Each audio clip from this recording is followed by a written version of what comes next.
Vijayasai Reddy. Right. So అతనికి is not fit for politics. ఎవరు? జగన్. ఎందుకంటే ఇప్పుడు నాకు అర్థమవుతుంది, అసలు అడ్మినిస్ట్రేషన్ తెలీదు. డబ్బులు తినటం వాళ్ళ ఫాదర్ టైంలో మొత్తం అర్థమైపోయింది కదా. డబ్బులు సంపాదించాలి, ఇక్కడ దాచుకునే ప్లేస్ ఎక్కడ దొరికింది, స్విస్ బ్యాంక్ లాంటివి, అంతే. ఎలాగ ఇన్వెస్ట్ చేయాలి మటుకు నేర్చుకున్నాడు. అదర్వైజ్ గవర్నెన్స్ అనేది తెలియదు అతనికి, ఎడ్యుకేషన్ లేదు అతనికి. ఎడ్యుకేషన్ అంటే ఇంగ్లీష్ మాట్లాడడం కాదు, ఈ పాలిటిక్స్ తెలియదు. కొంతకాలం చంద్రబాబు నాయుడు గారికి తెలియదు. చంద్రబాబు నాయుడు గారు కూడా తెలియబెడతాయి కదా. అవే మరి సింగపూర్లో ప్రాపర్టీస్ ఎక్కడికి అంటున్నారు. యాక్చువల్గా ఎప్పుడో స్టీవ్ వెస్ట్ కాదు ఇక్కడ. నువ్వు నిజంగా నీ గవర్నెన్స్ బాగుంటే జగన్ లాంటి 100 మంది వచ్చినా పోయినసారి నీకు రావాలి కదా.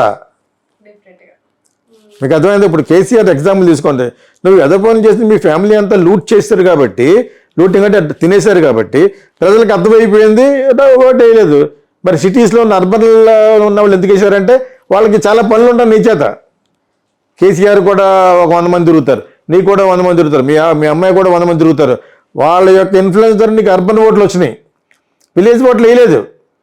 మనం ఓట్లు వేయటువంటి వాళ్ళ ఫ్యామిలీ డబ్బులు సంపాదించుకోవడం మనతో తెలిసిపోయింది. వాళ్ళు ఏకంగా తినేస్తారు అని చెప్పేసి. This is the best example. Okay, ఓడిపోయిన వాళ్ళందరూ కూడా కలిస్తే బెటర్. నువ్వు, కేసీఆర్, జగన్, ఇంకా కొన్ని ఉంటారు తొట్టిగ్యాంగ్ ఇలాగా ఓడిపోయిన వాళ్ళు, వాళ్ళంతా కలిస్తే మళ్ళీ ఏమైనా ట్రై చేస్తారట ఆ విధంగా ఏదో చేయాలని చెప్పేసి. అక్కడ ఇంకో పార్టీ ఉంది కదా, అలా ఓడిపోయి అదో పనులు చేసి కాంగ్రెస్, దాంతో కలిసిపోతారనమాట. అదే నేను నుంచి జగన్ యొక్క ఎడ్యుకేషన్ పొగుడుతున్నాడు రేవంత్ రెడ్డి. లేటెస్ట్ న్యూస్ అది, నేను ఫ్లైట్లో చూశాను. జగన్ని పొగుడుతున్నాడు. పొగడడానికి కారణం ఏదో ఉంటుంది, కాంగ్రెస్లో కలిపేసుకోవడం ఏదో ఉంటుంది. ఇప్పుడు అతను కలుపుకోవడానికి ఎవరున్నారో అతను ఒకటే వెళ్ళిపోతాడు. ఇప్పుడు వెనకాల ఎవరు లేరు కదా. ఎవరన్నా ఉంటే పార్టీని కలుపుతాడు. రాజ్యసభ సీట్లు ఉన్నట్టున్నాయి, ఒక 4 ఎంపీ సీట్లు ఉన్నాయి, వాళ్ళు కూడా డబ్బులు ఇచ్చి జంప్ చేస్తారు.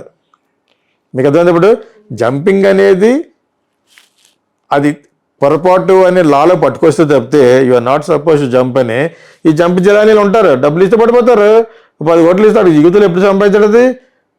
మీకు అర్థమైంది ఇప్పుడు మీకు. సో జగన్కి పరిపాలన రాదు, వచ్చినా కూడా ఇంకొక 10 సంవత్సరాలు పడుతుంది.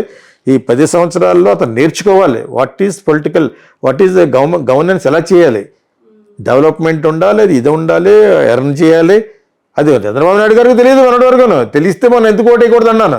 That is my point. 1 second I'm asking.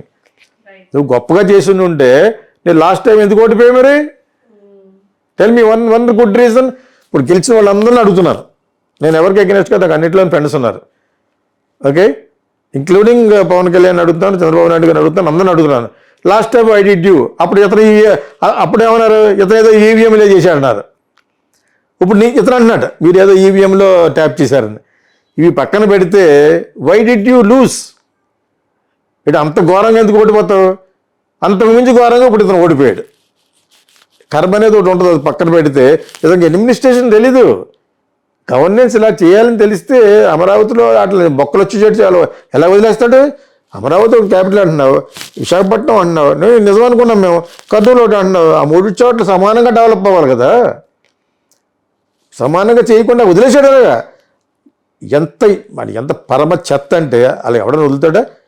కట్టేసిన బిల్డింగ్ల మీద మొక్కలు మొలిచేసినాయట. ఫస్ట్ ఇతనికి చాలా కాలం తర్వాత జ్ఞానోదయం అయింది. ఫస్ట్ ల్యాండ్ టైటిలింగ్ వద్దని చెప్పేసి పెట్టాడు. యాక్చువల్గా ల్యాండ్ టైటిలింగ్ అనేది మంచిది. వీళ్ళొచ్చి కొన్ని పారాగ్రాఫ్స్ మార్చారు జగన్ యొక్క క్రిమినల్ మైండ్ తోటి. ఏది ఏమైనా కూడా చంద్రబాబు నాయుడు వచ్చి వద్దు అని పెట్టాడు. రైట్, మొత్తం తీసేశాడు. తర్వాత ఏమో అమరావతిలో మళ్ళీ రీకన్స్ట్రక్ట్ చేస్తున్నాడు. తర్వాత ఈ రోజు ఒకటి అన్నాడు ఆయన, విశాఖపట్నం, కర్నూలులో కూడా we will develop, employment generation చేయటం కోసం అక్కడ కూడా ఉంటాయని ఇండైరెక్ట్గా. మరి అక్కడ ఆల్రెడీ బిల్డింగ్లు కట్టేశారు కదా, ఇండైరెక్ట్గా క్యాపిటల్ అని అనకుండా అక్కడ కూడా డెవలప్ చేస్తారు. ఎందుకు? లేకపోతే బ్యాడ్ అయిపోతాడు. వైజాగ్ బ్యాడ్ అయిపోతాడు. వైజాగ్ ఇప్పుడు బాలకృష్ణ అల్లుడు అతను ఒక్కడో కాదు కదా Vizag. Vizag is not only belong to one fellow. ఇప్పటి వరకు వాళ్ళ కమ్యూనిటీ వాళ్ళు చేస్తున్నారు అక్కడ. వాళ్ళ గోళ్ళ గేట్లు బాగా కొట్టేశారు. మూర్తి గారు మనోడితను, మూర్తి గారు కూడా బాగా తెలిసే గీతమ్స్, రెండు ఇన్స్టిట్యూషన్ మనోడితను. 2వ అమ్మాయిని ఇచ్చారు కదా బాలకృష్ణ కూతురికి, భరత్ అని. సో అతను మాట్లాడుకుంటే 2-3 సార్లు ఇంటర్వ్యూ చూసిన బాగానే ఉంది, బాగానే మాట్లాడాడు. సో ఇప్పుడు వాళ్ళ కాలేజ్ మళ్ళీ ఒక 40 ఎకరాలు తీసుకున్నారు గవర్నమెంట్, కొట్టేశారు. అదే కలిపేసుకుంటారు ఇప్పుడు వాళ్ళు. వీళ్ళు వస్తే వాళ్ళు వస్తే వెళ్ళదు. పాప అలా దెబ్బ అయిపోయినాడు ఒక ఉన్నాడు, సబ్బం శ్రీహరి అని ఒక అతను గోడలు పాలు కొట్టేసి ఆ మానవీయత చచ్చిపెడతాను. జగన్ పార్టీ ఒకప్పుడు జగన్ పిలిచి లోపల పిలిచి బెల్టిచ్చి కొట్టాలు, బూతులు తిట్టాలు. ఈ భజన చాలా చాలా బయటకు వచ్చినాయి. ఎవరో సజ్జల మీద ఇనప రాడ్ ఇసిరేడట ఈ మధ్యన, ఓడిపోయిన తర్వాత. ఓకే, ఏంటిది చిన్నపిల్ల అట్లా ఉంది. నువ్వు మహారాజు కొడుకువా? What are you? ఒక ఫ్రాక్షనిస్ట్ కొడుకు నువ్వు. మీ తాత ఒక ఫ్రాక్షనిస్ట్. అదేగా ఇక రాజ్యాంగం ఇక్కడికి వచ్చి స్టేట్ గవర్నమెంట్కి వచ్చి you not suppose do it. ఇప్పుడు వచ్చిందా మీకు తెలిసిన? నాకు ఇప్పుడే తెలిసింది. నాకు ఇలా జరుగుతుందట అక్కడ అమరావతిలో వాళ్ళ ఇంట్లో సినిమాలో చూపిస్తారు, గొడవల్లో తీసుకెళ్ళి కొట్టడాలు అవన్నీ నాకు ఉంటాయట. అవునా? అందుకనే ఓడిపోయాడు. ప్రతి ఒక్కడికి కక్షగానే ఉంది. ఆ సజ్జలో ఇది అవకాశం తీసుకుని కొన్ని 100 కోట్లు తినేశాడు. వాళ్ళ అబ్బాయి ఒకడున్నాడు, ఆడు జంపు, అది పేరు ఏదో ఉంది, నేనంటాం పిల్ల సజ్జలు అంటారు అనమాట. మేము ఒకసారి ఫోన్ చేసాం కరెక్ట్ చేయడానికి, వైఎస్ఆర్కి చేసాం కదా అనే ఉద్దేశంతో జగన్కి కూడా చెప్తాం చాలా బ్యాడ్ వచ్చేస్తుంది ఇలాగా అని చేత నీ ప్రమోషన్లు ఇవన్నీ ఉండాలి అని చాలా చాలా సుదీర్ఘంగా అతని నెంబర్ తీసుకొని సజ్జల రామకృష్ణారెడ్డిది మెసేజ్ పెట్టాం. సమాధానం చెప్తే వాళ్ళ అబ్బాయికి వచ్చే ఆదాయం పోతుంది కదా. మేము డబ్బుల కోసం అడగలేదు. ఆడెవడ పాదయాత్రలో హెల్ప్ చేశాడట. ఆడి పేరు పాదయాత్ర రెడ్డి అట.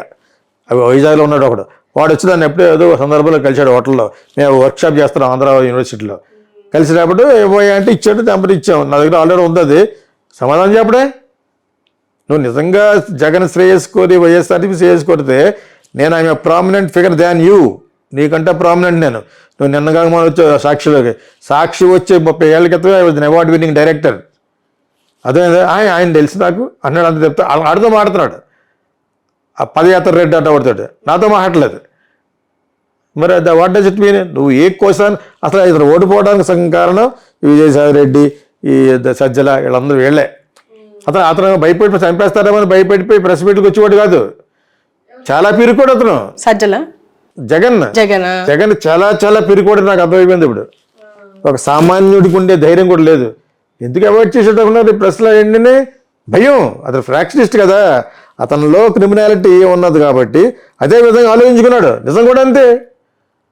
నిజం కూడా ఎవడన్నా వేసేస్తాడేమని ఎంత సెక్యూరిటీ ఉన్నా కూడా రాయిలేసరాలు డ్రామాలు కాదు, నిజంగా చంపేస్తాడు భయపడిపోయాడు. చాలా భయస్తుంది అతను. లేకపోతే రెగ్యులర్గా ఎదుగు తెరలేకపోయి వైఎస్ఆర్ ఏమన్నాడు, నాకు సెక్యూరిటీ వద్దన్నాడు.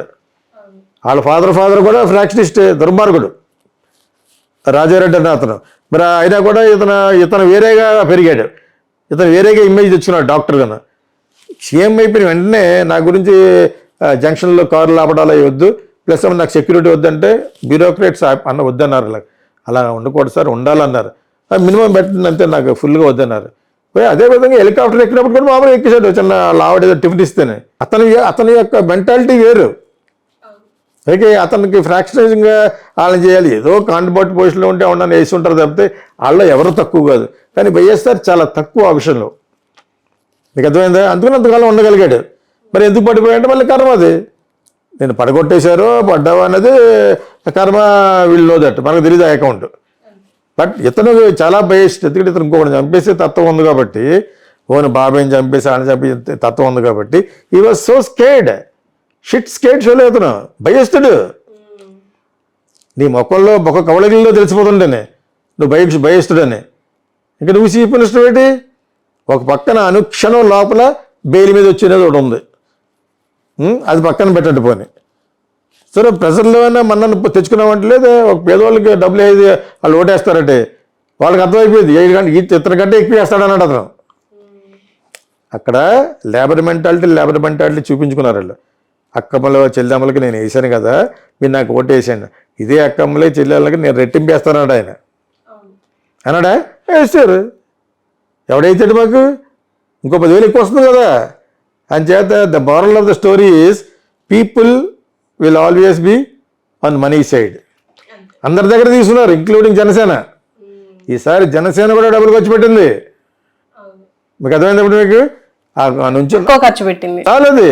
మా దగ్గర ఇంత ఉన్నాయి అని ఇచ్చి గోవిందా అంటారు. ఏమంటారు అప్పుడు? ఫోన్లే అని కన్విన్స్ అవుతారు. 10 ఏళ్ళ నుంచి కష్టపడుతుంటే ఒకసారి కూడా గెలవలేదని చెప్పేసి what ever it is some sympathy wave ఒకటిని జగన్ మీద ఉన్న 500% కోపం వీళ్ళు గెలిచారు. లేకపోతే అందుకు ముందు ఎందుకు గెలవలేదు అన్నాను నేను. నువ్వు ఒక్క సీట్ ఎందుకు రాదు నీకు? ఈ రోజు కూడా that stands I'm standing on the same thing. నువ్వు గెలవాలని కోరుకున్నాను, దేవుని కూడా కోరుకున్నా. ఒక వీడియో చెప్పాను నేను, ఇటు అపోజిషన్లో కూర్చున్నా కూడా నువ్వు మాట్లాడగలిగితే బాగుంటుంది, ఇతను ఒకసారి అసెంబ్లీకి ఎంటర్ అయితే బాగుంటుంది. కొంతమంది కొరోనా కొడుకులు కూడా నా దగ్గర ఉన్న స్టూడెంట్స్, అసెంబ్లీ ఎక్కడండి, ఎందుకు ఎక్కడ, నీకు ఏం తెలుసు అసెంబ్లీ గురించి?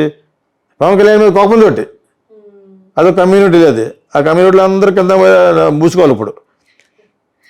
ఎందుకు ఎక్కడ అన్నాను. పరిపాలన బాగోలేదు ఇక్కడ. డెఫినెట్గా they will select somebody else. Jagan మీద ఉన్న కోపంతో 100% వీళ్ళు గెలిచారు. మీకు అర్థమైందా? ఇన్ని గెలుస్తామని పవన్ కళ్యాణ్ తెలిస్తే ఇంకొక 25 సీట్లు మనం అందరూ చెప్పినా కూడా తీసుకోలేదు.